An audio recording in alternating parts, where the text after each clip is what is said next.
Hello and welcome to the crux of medtech. We go beyond the buzzwords, bringing you the insights from the innovators, investors, and leaders who are driving this life-saving space forward. Because I'm absolutely fascinated by the stories that people have to tell in medtech. As someone who works in this sector on a daily basis, I come across so many interesting people and so many interesting stories that I think the world deserves to know about. Welcome to the crux of medtech. Bruno, welcome to the podcast. Thank you so much for having me. Thank you very much for flying in from Amsterdam this morning to come and join us. First person who's flown in especially, so that's much appreciated. I'd love to kick off with a little bit of an intro about the founding story behind Rods&Cones. So if you could tell me how the business came about and give me a bit of background. Well, we recently announced our 5-year birthday. And so it means we started officially in 2020. We were working on the project already from 2018. It started as an incubation, but as a hobby project. And so as we were going into the first proof of concepts, minimum viable products, the whole product cycle before launching, but it was all at a let's still see if this will bring something type of pace. And then by the end of 2019, we started doing actual cases with a couple of selected customers, and that was all at the time in a subsidy project for the Belgian government, actually for the Flemish government. That resulted in very good results, but at the pace that an early stage project has at that moment. And then the pandemic hit, which for us was an enormous accelerator of our business. So then we onboarded a lot of customers, and then the whole journey started. Accelerated very, very fast. And those 2 pandemic years were years of enormous growth for us, which resulted in a stable business afterwards. We are still growing, we have still a nice growth path, but that's a bit how we started and how we came to where we are. Awesome. So how did you get into the incubator in the first place? Did you kind of go with an idea and how was it a hobby at the time? Just give me a bit of an idea of how you entered that. Well, first I had the idea of doing something because I was working in the industry.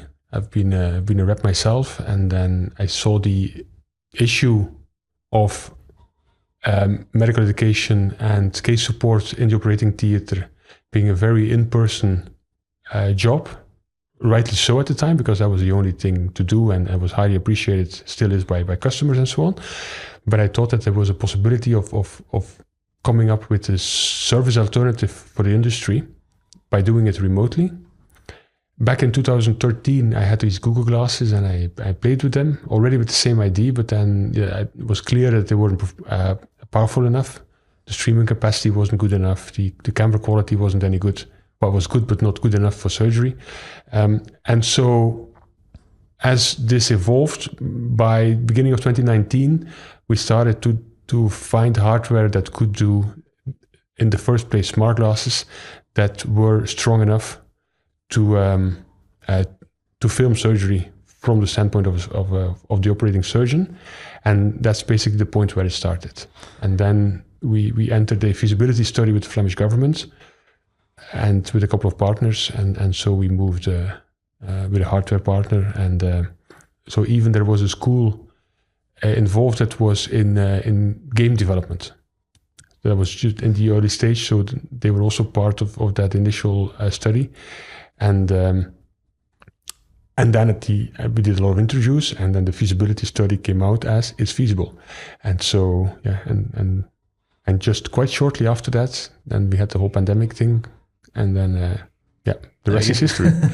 One of the unique things about you guys is in this world, it's quite hard to get a medtech company to market without an incredible amount of capital and finance. But you guys have pretty much bootstrapped the way to get here. So how did you actually manage to get off the ground? How did you get the capital to kind of go on this journey? And then, how did you make the money to keep the company going? Because everyone's VC funded these days, including a very big competitor of yours. Yeah, exactly. Yeah, no. In the DNA of our company, the bootstrapping is very strong. So we are very lean on expenses. I would say we are extremely capital efficient. we have had the luck of the pandemic, because at the beginning of our existence, we signed up a lot of customers out of the gate. So basically that was our first funding round. And we moved along with our customers. So purely technically in the beginning, we had just a smart glass, and then by demands of our customers, we expanded this with other video sources and with panoramic cameras. That all came gradually, and that was all funded by ourselves and by our own P&L.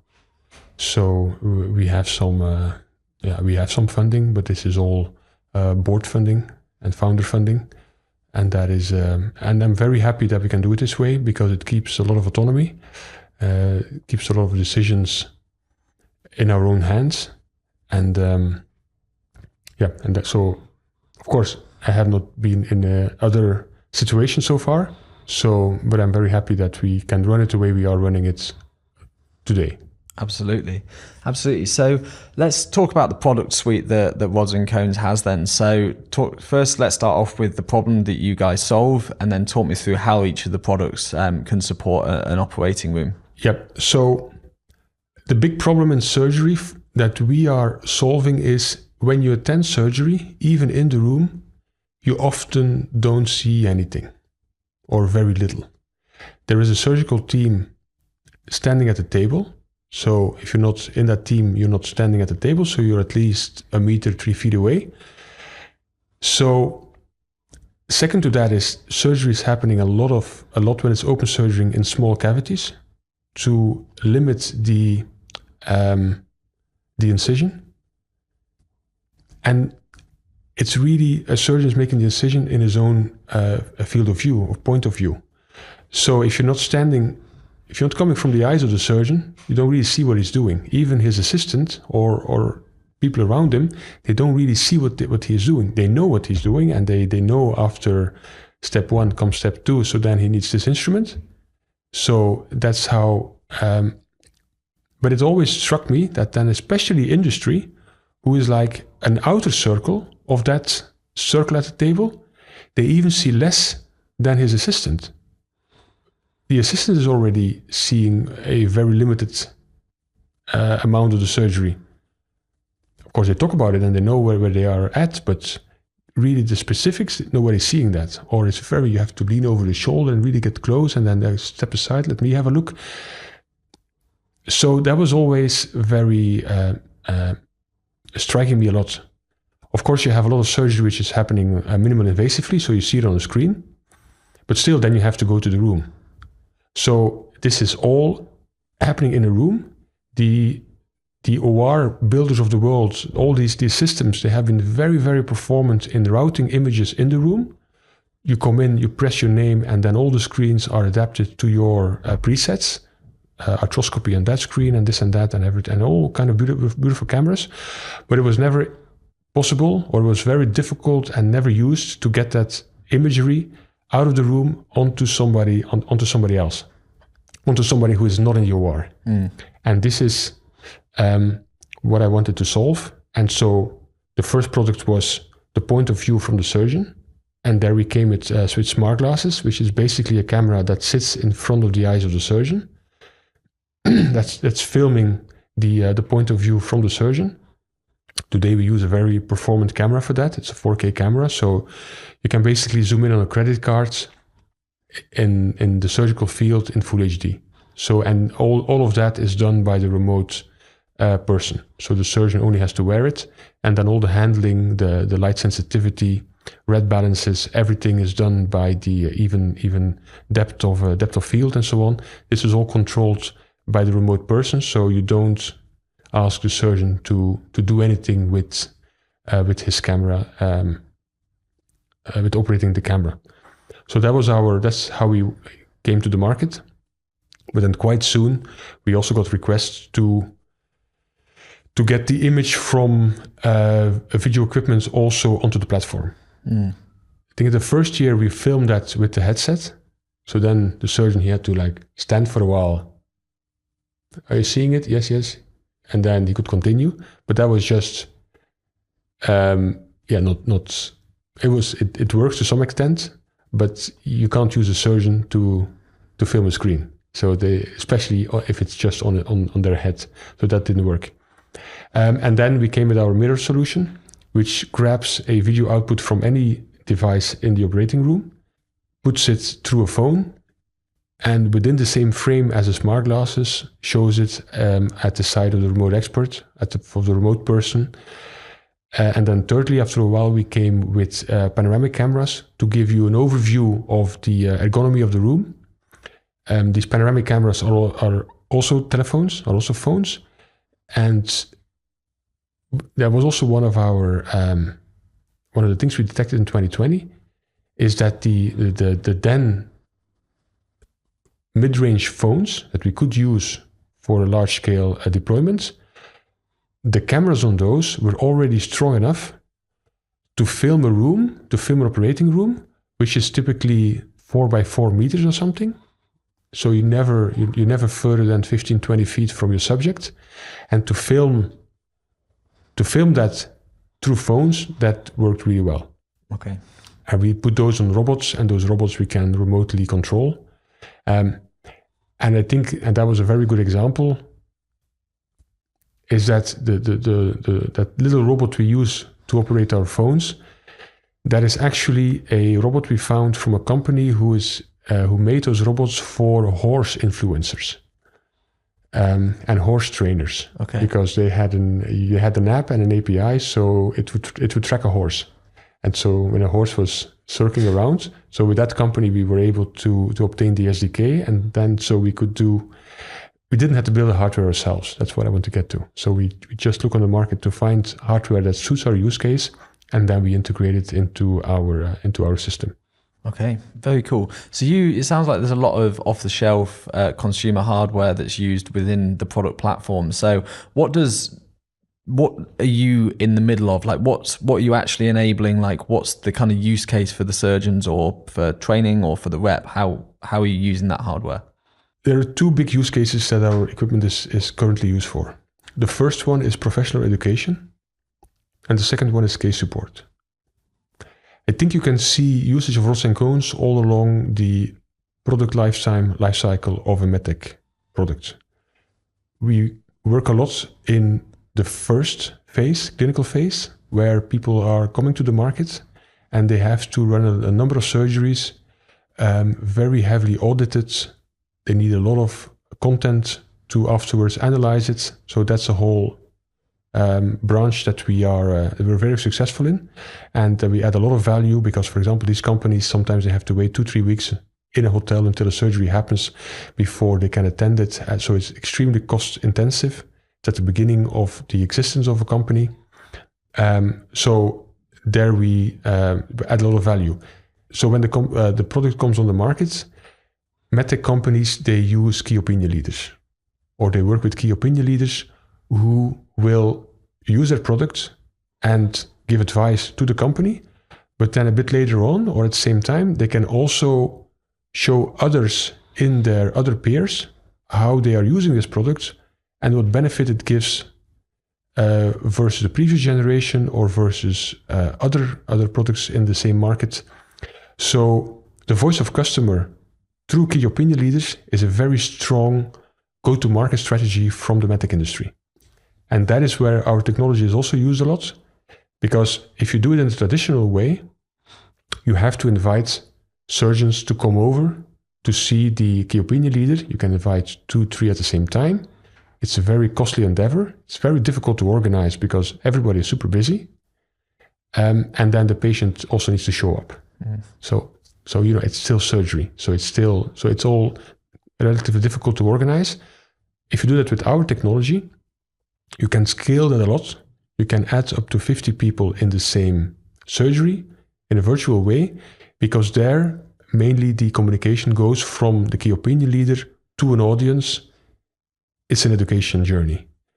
It can be for medtech on new products, but this can also be in medical schools from an anatomical professor who teaches students at home or in an auditorium. So you can scale the fact to spread knowledge from the OR to an audience in a very significant way. And then when you go down the journey of the product life cycle, you will have new customers who want to start with your products, and then they are being given hypercare by the industry to assist them during the learning curve of the new product. And this is also something we can help in from the start, but also if you are more at the end of the learning curve, with Rods and Cones, you can be still present in a virtual way far longer than you would do in person, because then you go to the next one and so on. So you can then start to work in a hybrid way. And lastly, a lot of attendance of the medtech industry in the operating room is with customers who are using an implant already for a long time, but still appreciate the advice of the industry on placing and size, on placement and sizing. Can be a lot of debate to use a size 5 or 6 or whatever, and industry can add a lot of value in little tips and tricks, and use that size, but just place it under another angle or something, which delivers the best outcome for patients. I think, and the last one is really super important. If in orthopedic surgery, your new hip implant delivers you a leg that is 1 millimeter off your old leg, you might feel it.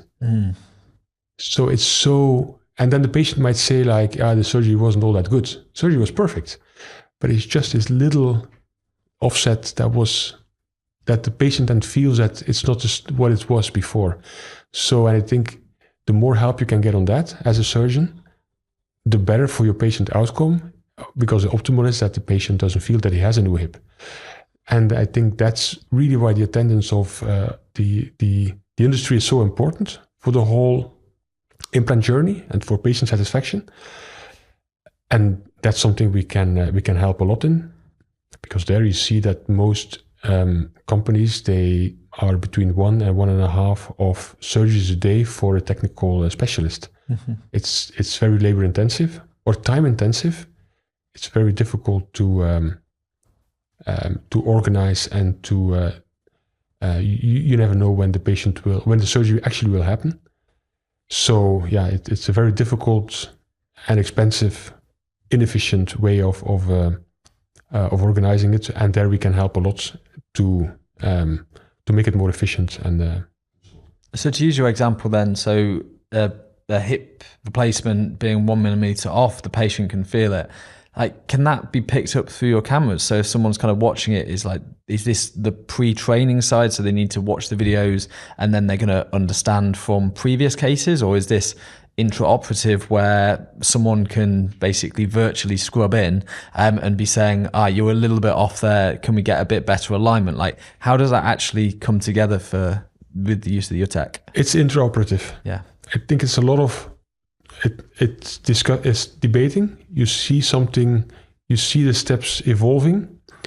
And while they are building up the puzzle of the hip implant, then there is talk of, are these tendons in the right form with the trial that you're using now, and so on. So people, they can, by asking questions, by talking to each other, and of course, people are different. So you have all type of small and large persons, and all type of body types. And I think with experience, there is a lot of experience that can be shared, and therefore there is a lot of advice that is currently given by a rep by standing 3 meters away and working with just a pointer. That work can also be done. That advice can also be given from home. Okay. So given that there's going to be more tech enabled within the operating room, what do you see as the future role of the rep within that OR, and how do you think the world of the sales representative looks as we move through the next 5-10 years? Well, I think first of all, we are promoting a hybrid model. It's very important that there is a collaboration, that there is an in-person collaboration between a rep and a surgeon. between a technical consultant and the surgeon. But in addition to that, there can, as it's hybrid, as we're promoting a hybrid way of working, you can, within the same amount of hours, give much more advice to the same person. It's not that binary as it was anymore, as it was before. It's not as binary as it was before. With that, I mean that before it was, or the rep shows up, or somebody comes over, or there isn't anybody. Now you can have people who are with you for the first cases or for difficult cases and so on. But with our equipment, you can call a company at any time for any problem. And that's really what I see. I see medtech help desks for surgery emerging. And that's really the strong thing. You can say, I'm a large medtech organization. By using Rods&Cones, you have my organization in a box. You don't only have to call me for your big implant, which typically is high yielding for the medtech industry. But if you have a question on something else, like on a small implant or on a screw or whatever, just call us. We're here. We support you.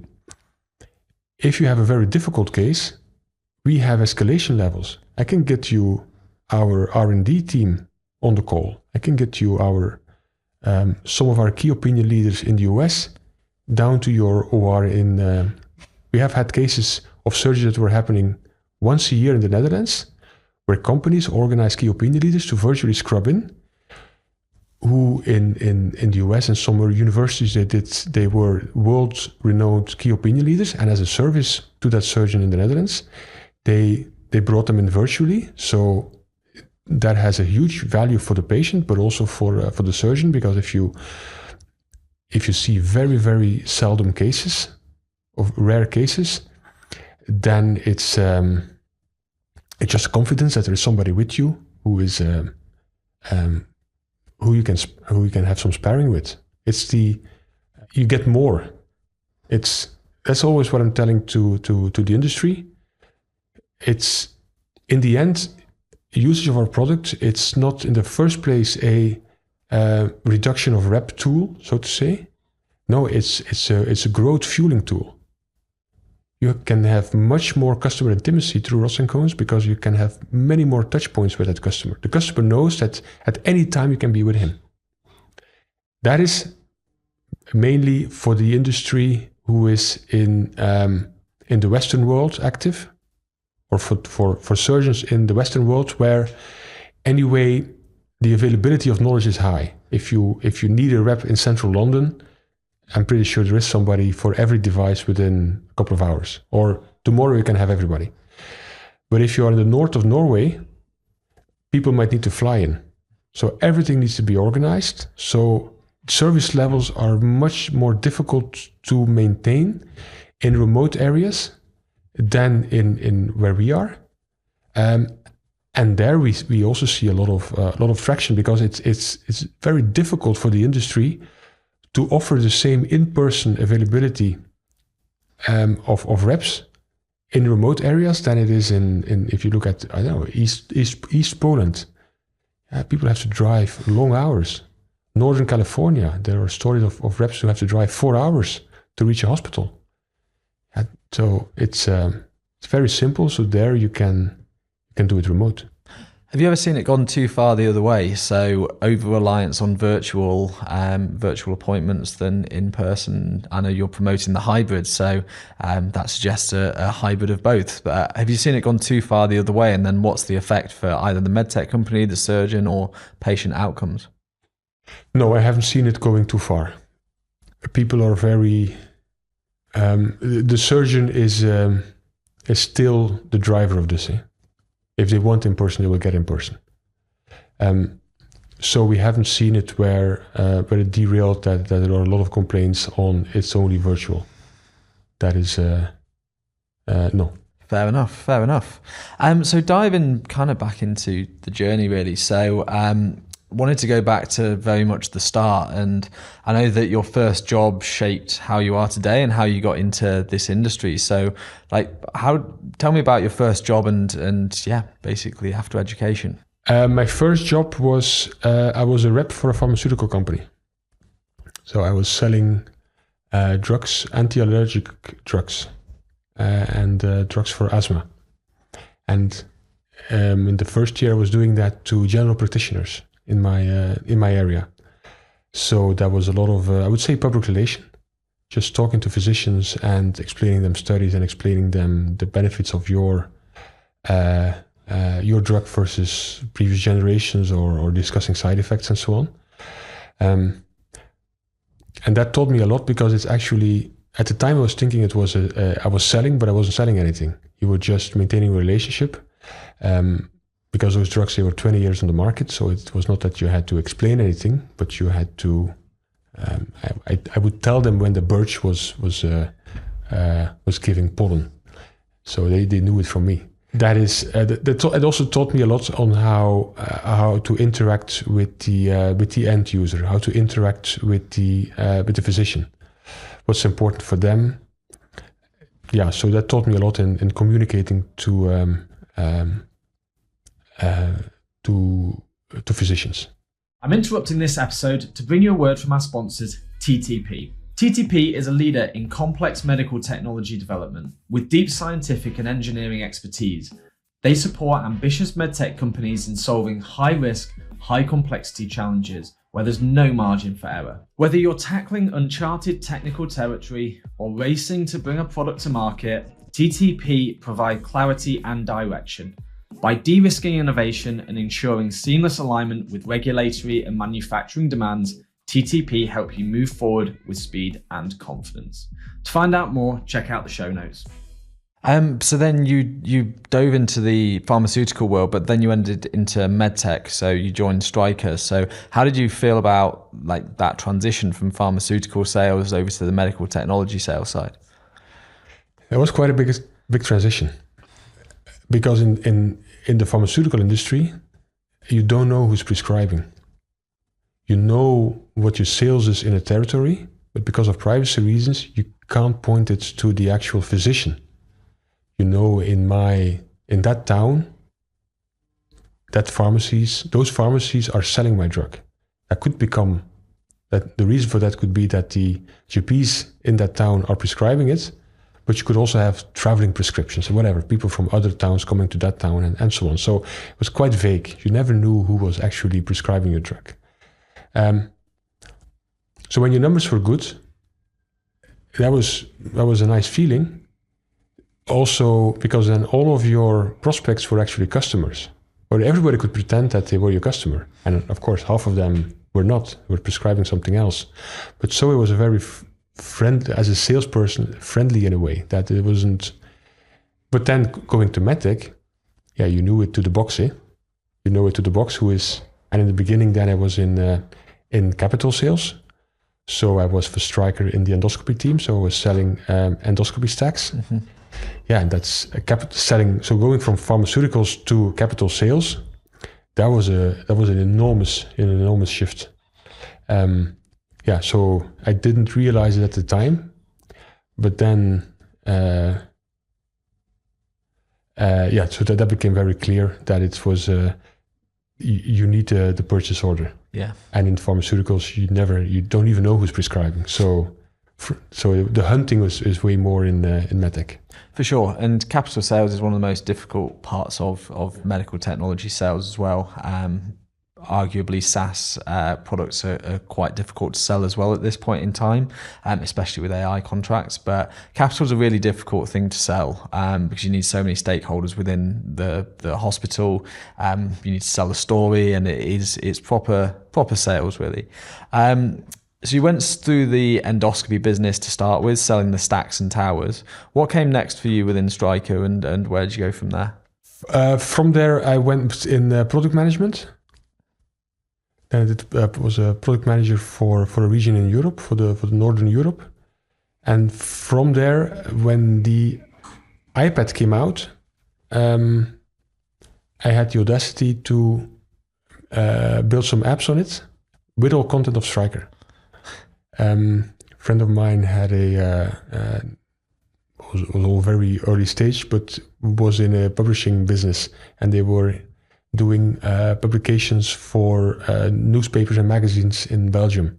And I, just because I was a friend, I saw that new technology emerging, even firstly on e-readers and then on the first generation iPad.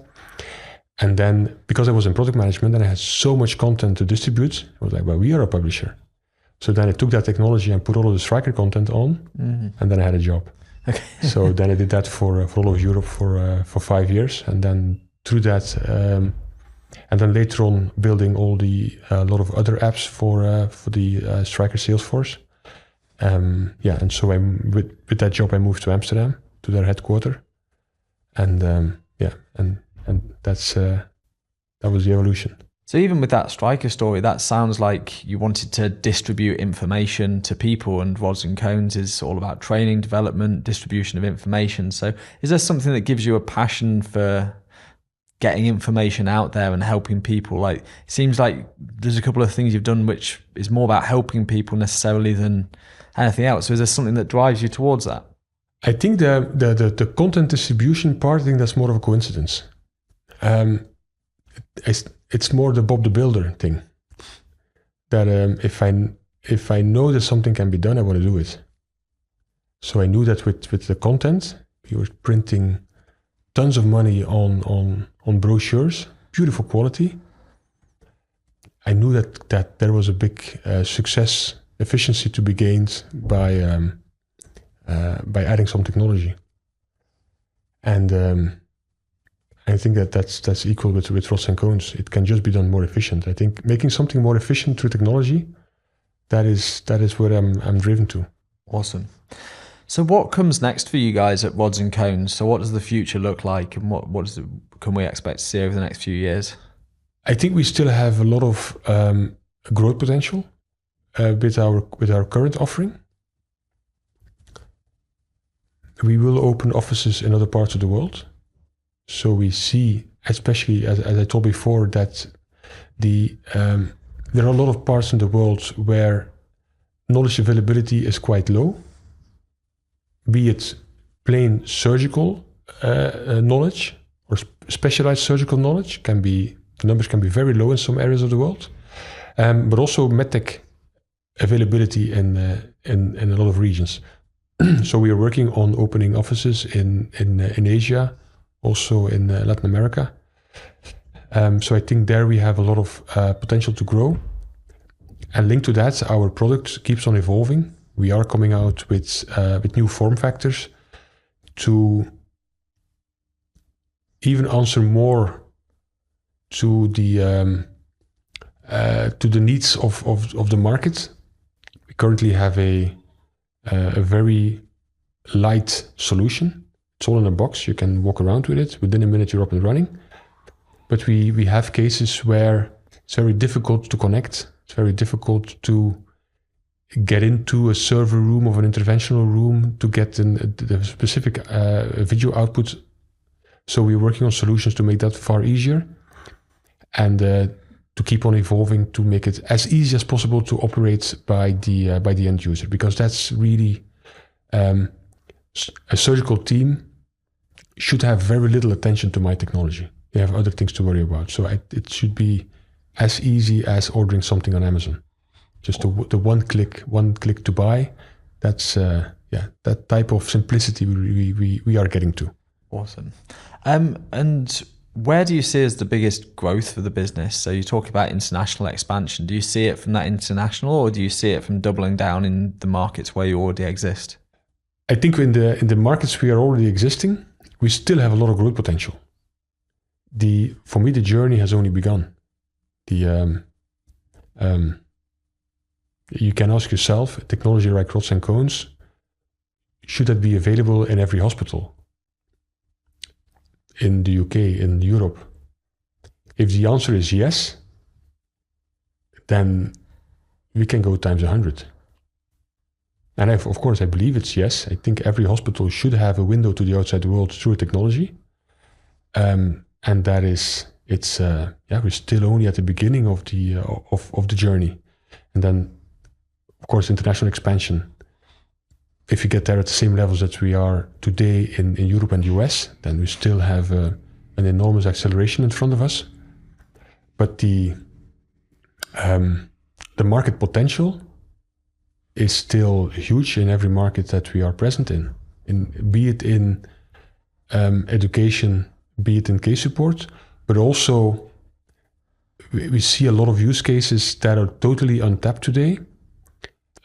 If you go to the emergency room, you have to wait very long for a specialist to come in and to do an assessment within a minute, which is go home with this or go upstairs, we'll get you a room and then we'll see later.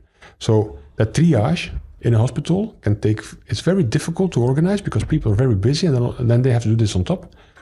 With our technology, you can call anybody up, you can do that on your phone. So that is something that we start to work on with certain hospitals. For example, stroke management. Detecting a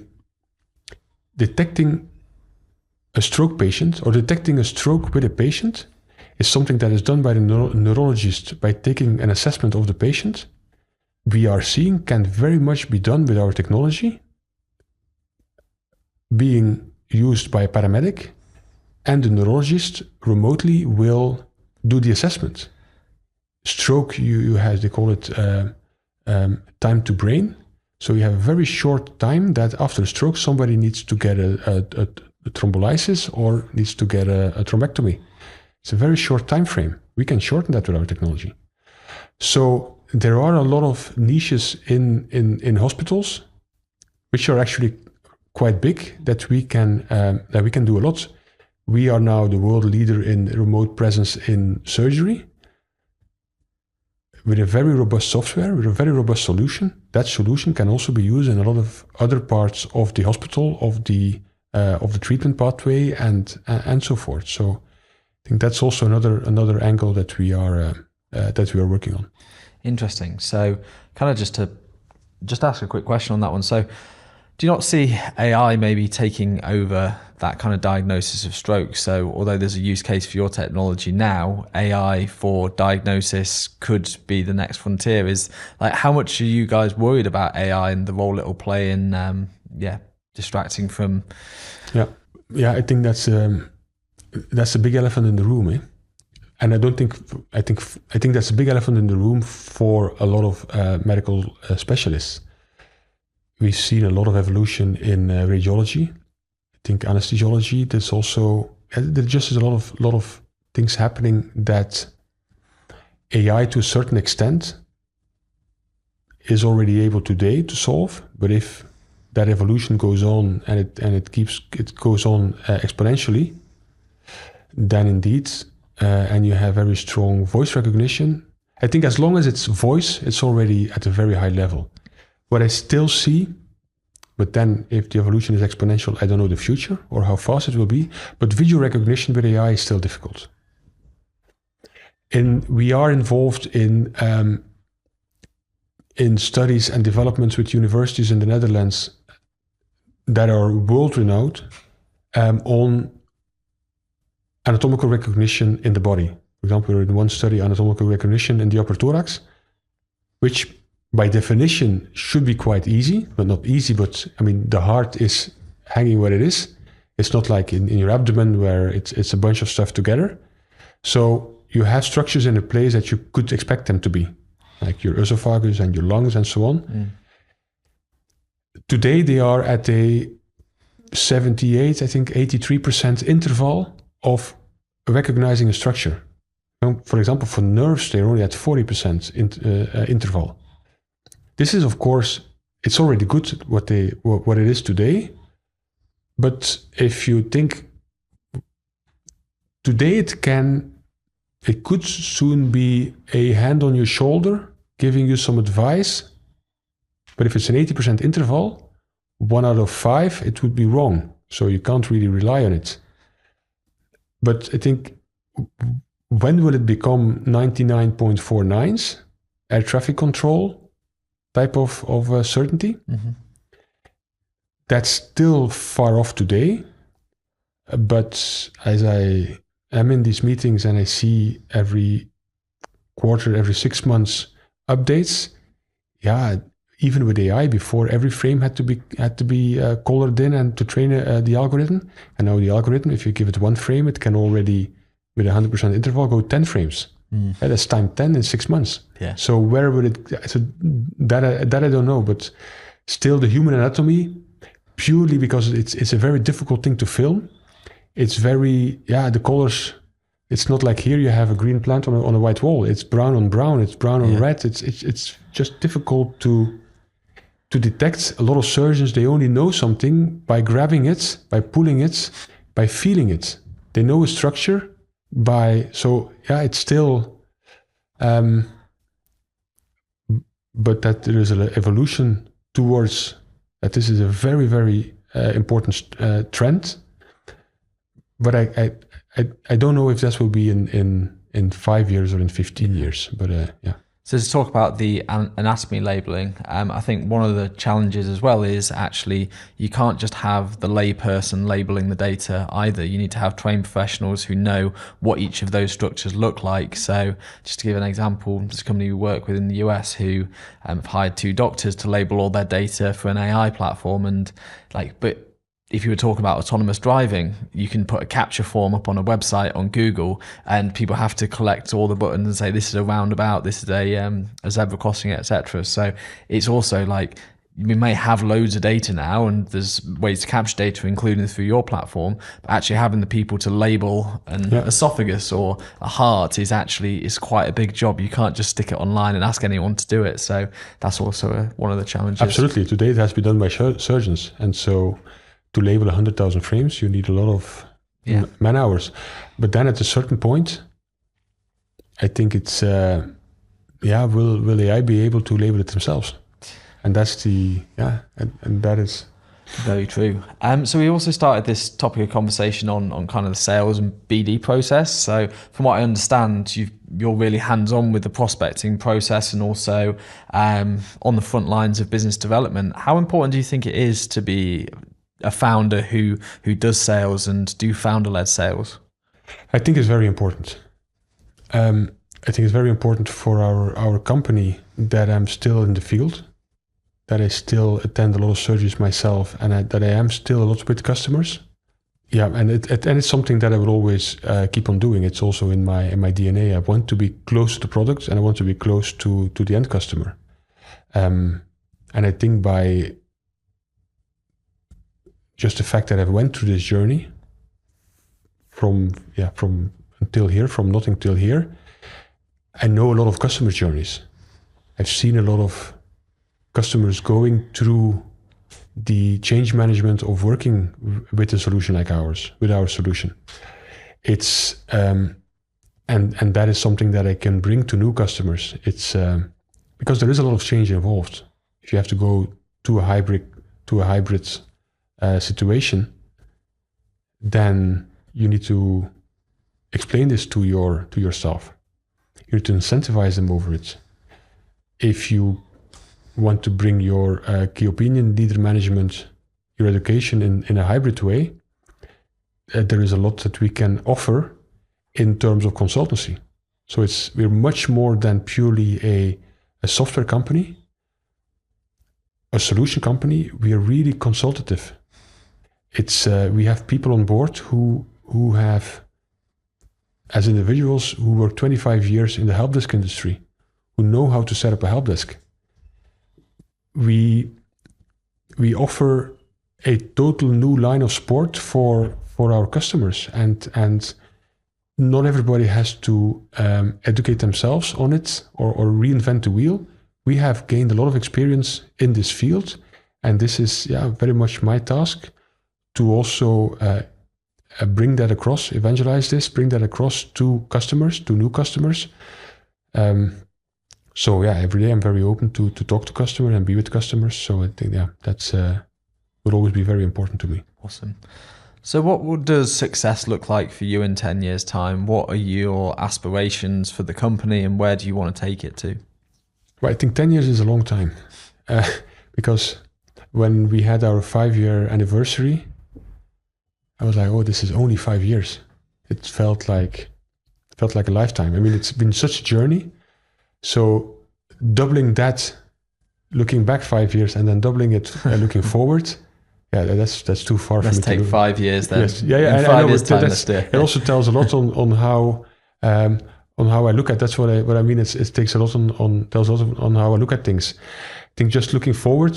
For now, I want to keep this project growing. We made a pledge that in a couple of years we want to have 1 million people treated with our technology, and I think that's also that's my ultimate goal, to open up surgical knowledge in the world. There is, I think, 17 million people in Africa who are not treated, who are not receiving surgery every year because unavailability of surgeons. To a large extent, our solution can help with that. And that is really my goal, my aspirational goal, and with the whole team that we are working on, to make surgery more available. I think it's, so our tools, we can't do surgery, but there is a lot of surgery that can happen even with basic trained professionals. There are a lot of basic surgeons, doctors in remote areas that technically can do a lot, but they're not confident enough to do it. And when something goes wrong, they're too far from everything. So, those can be little steps. It can be a doctor who feels insecure of doing an appendectomy themselves. With our technology and with an assistance of somebody, they could do it. So I have a nice story to back this up. The Dutch military, the biggest reason of repatriating soldiers from missions is dermatology. It's not wounded soldiers or shooting wounds or whatever we would imagine. No, it's dermatology.